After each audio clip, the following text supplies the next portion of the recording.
बुद्ध अपने शिष्यों को शमशान क्यों भेजते थे?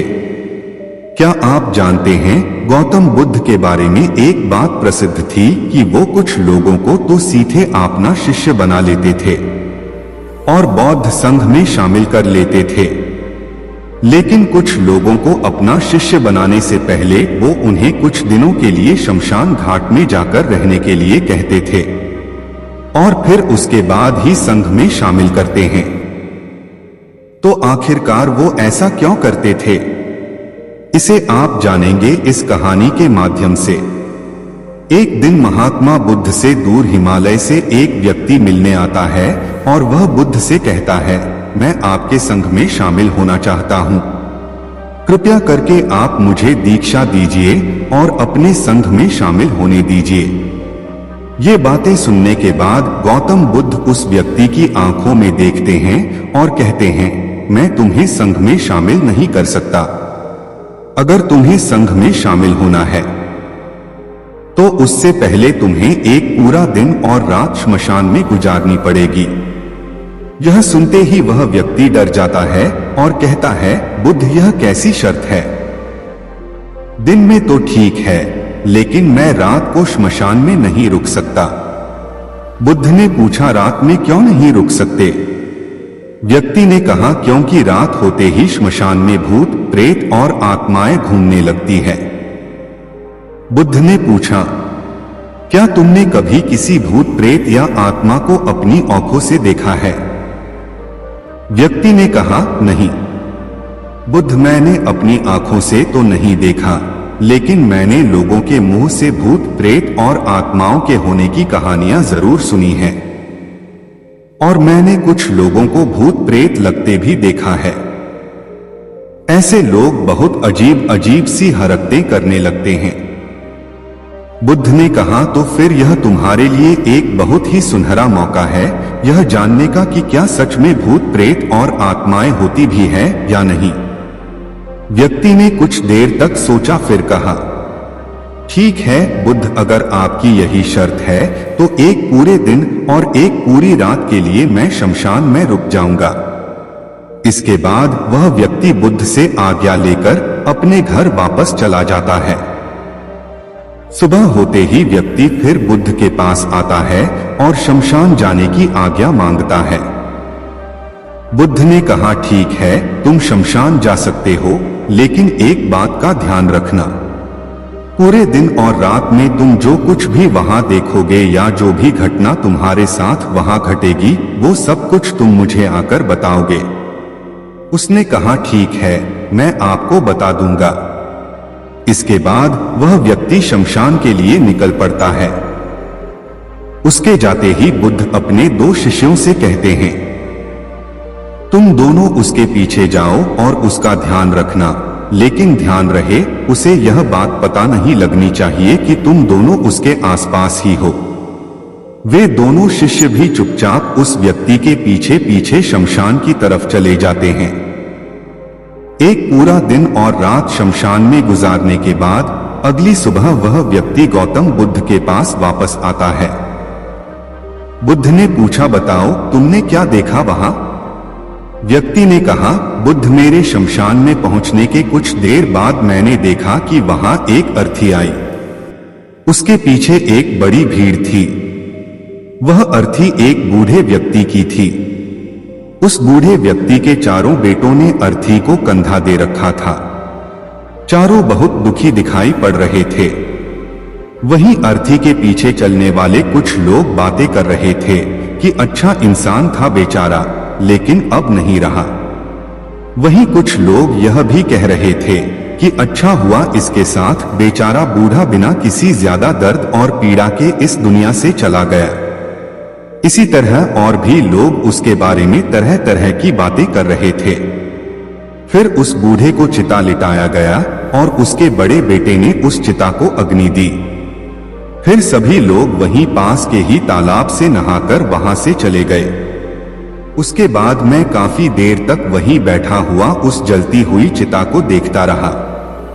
फिर जब दोपहर हुई तो वहां एक और अर्थी आई जो कि एक जवान औरत की थी। उस औरत का पति उस अर्थी के आगे चल रहा था। वह बेहद दुखी था। उसकी आंखों से आंसू बह रहे थे।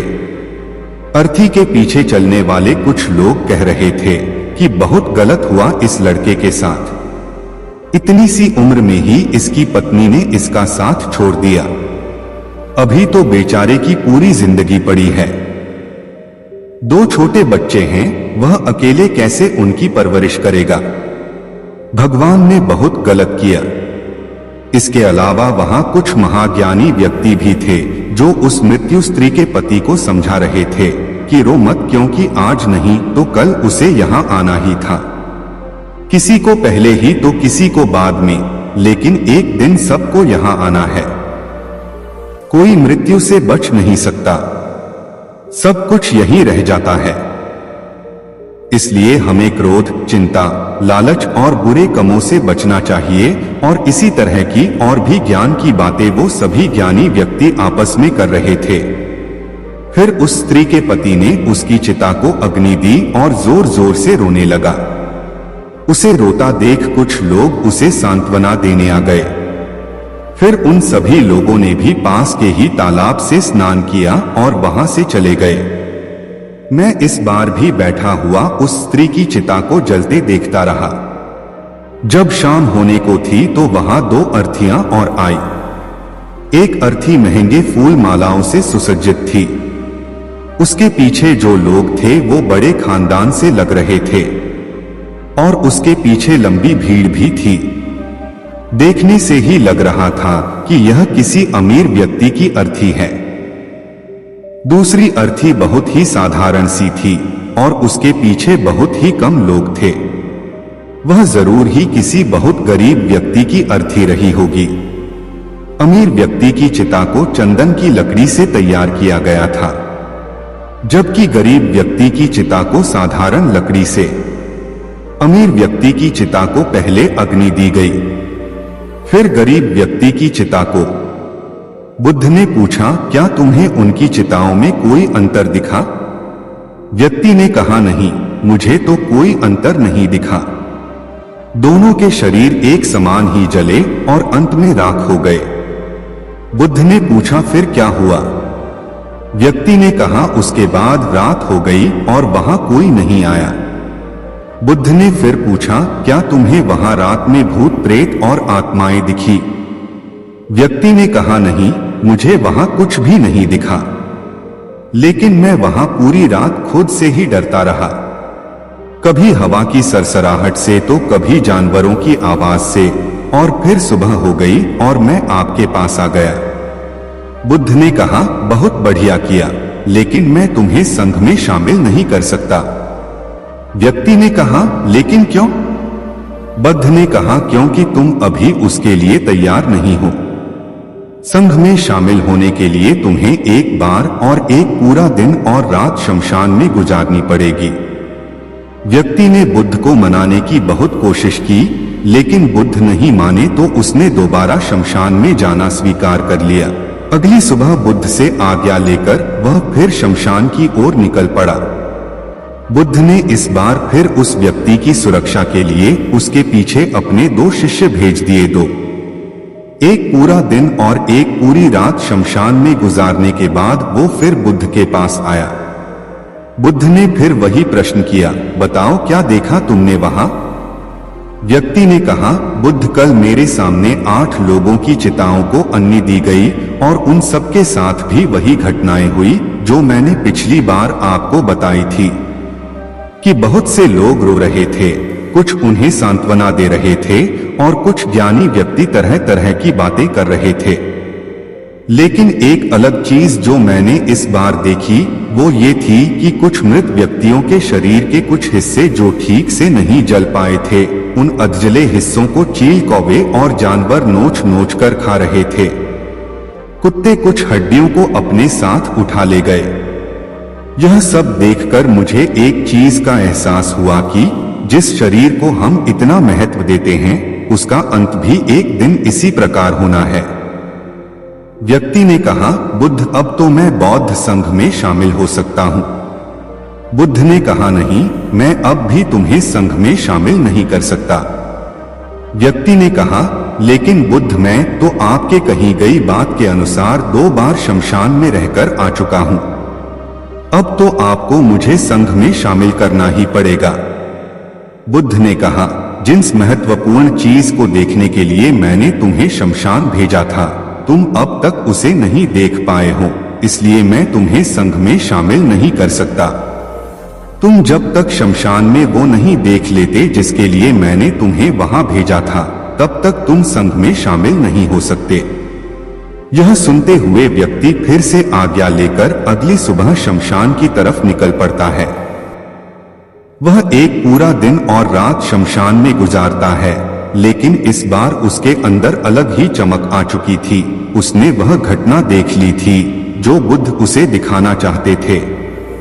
अगली सुबह होते ही उसे बुद्ध के पास पहुंचने की जल्दी नहीं थी।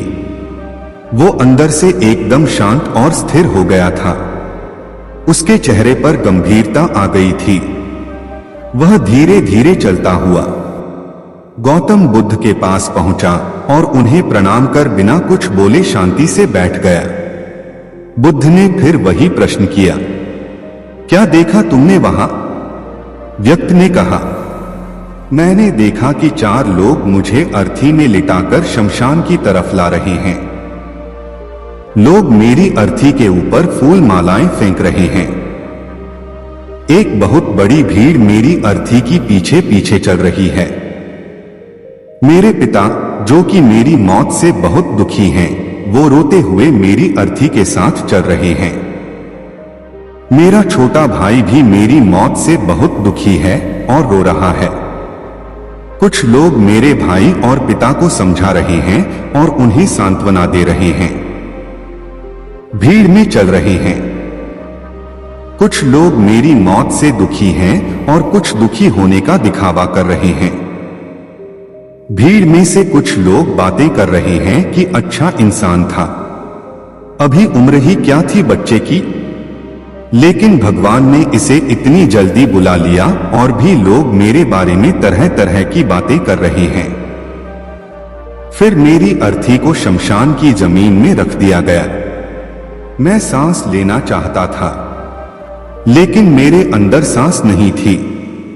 मैं अपने हाथ पैरों को हिलाना चाहता था, लेकिन मैं हिला नहीं पा रहा था। मैं अर्थी से उठकर अपने पिता को गले से लगाना चाहता था और अपने छोटे भाई से ये कहना चाहता था कि माता पिता का ध्यान रखना, क्योंकि अब तुम ही हो जिसे पूरे घर को संभालना है। उसके बाद मुझे उठाकर चिता में लिटा दिया गया। फिर मुझे एक कपड़े से ढक दिया गया। उस कपड़े के बाहर मुझे कुछ भी दिखाई नहीं दे रहा था। फिर मेरे ऊपर बहुत सी लकड़ियां रख दी गई। वो मुझे बहुत भारी लग रही थी। मैं उन्हें हटाना चाहता था। मुझे अंदर घुटन महसूस हो रही थी। फिर कुछ समय पश्चात मुझे गर्मी का आभास हुआ। मैंने देखा कि मेरे पूरे शरीर पे आग लग चुकी थी। मेरा पूरा शरीर किसी लकड़ी की भांति जल रहा था। मैं चिल्लाया, लेकिन मेरे मुंह से आवाज नहीं निकली। मैं उस अग्नि में पूरी तरह से खो गया था। मैं पूरी रात खुद को ऐसे ही जलता देखता रहा और अंत में मैंने पाया कि मैं राख में तब्दील हो चुका हूं। उस पूरी रात मैं पता नहीं कहां खोया रहा। ना तो मैं डरा और ना ही मुझे किसी प्रकार के डर का एहसास हुआ। और सुबह होते ही मैं आपके पास आ गया। यह सब सुन बुद्ध मुस्कुराए और बोले, अब तुम संघ में शामिल हो सकते हो। बुद्ध ने आगे कहा, जीवन को वही व्यक्ति समझ सकता है जिसने मृत्यु को समझ लिया हो। जैसे एक बीमार व्यक्ति ही स्वस्थ रहने के महत्व अच्छे से समझ सकता है। वास्तव में गहरे ध्यान और साधना में उतरने के लिए अंदर ज्ञान का बीज होना बेहद आवश्यक है। और वह ज्ञान का बीज कल रात तुम्हें वहां मिला। तुमने वहां जाकर ये महसूस कर लिया कि तुम्हारा शरीर नश्वर है और तुम्हारे साथ भी यही होने वाला है। सब यही रह जाएगा। जब तुम पहले 2 बार शमशान गए तो तुम भी उन ज्ञानी व्यक्तियों की तरह ही थे जो शमशान में जाते ही धार्मिक हो जाते हैं, जिन्हें वहां जाते ही मृत्यु की याद आती है शरीर के नश्वर होने की याद आती है और वहां बड़ी बड़ी बातें करते हैं, लेकिन वहां से निकलते ही फिर पहले जैसे हो जाते हैं, वैसे ही सारे बुरे काम करते हैं, अधर्म करते हैं, खुद के शरीर से मोह करते हैं, इसे अमर मान लेते हैं और दूसरों से ऐसा व्यवहार करते हैं जैसे वह यहाँ हमेशा रहने वाले हैं। लेकिन जब तुम तीसरी बार वहां गए तो तुम्हें अंदर से यह आभास हुआ कि तुम असल में वो नहीं हो जो तुम खुद को मानते हो। खुद के अंदर गहरा ध्यान और समर्पण पैदा करने के लिए शरीर की नश्वरता और मृत्यु का अनुभव करना बेहद आवश्यक है। अब जो ज्ञान का बीज तुमने कल रात वहां पाया है, उसे अपने ध्यान में परिवर्तित करना है और उसे इतना बड़ा करना है जो व्यक्ति तुम्हारे पास आए उसकी समस्या को तुम आसानी से दूर कर सको। दोस्तों, गौतम बुद्ध इस कहानी से हमें बताते हैं कि हमारा शरीर नश्वर है, यह एक दिन खत्म हो जाएगा। अगर किसी व्यक्ति ने जन्म लिया है तो मौत निश्चित है। इसलिए हमें क्रोध, हिंसा, लालच जैसी बुरी आदतों को आज ही छोड़ देना चाहिए। पता नहीं आज हम हैं कि कल भी होंगे, इसलिए हमें वर्तमान समय में अच्छे काम करने चाहिए। दोस्तों, आशा करता हूं कि आपको यह कहानी पसंद आई होगी। कहानी अच्छी लगी हो तो हमारे चैनल को सब्सक्राइब कर दें, क्योंकि हमारे चैनल पर ऐसे बहुत सारी कहानियां आती रहती हैं। तो चलिए मिलते हैं एक दूसरी वीडियो में। तब तक अपना ख्याल रखिए। धन्यवाद।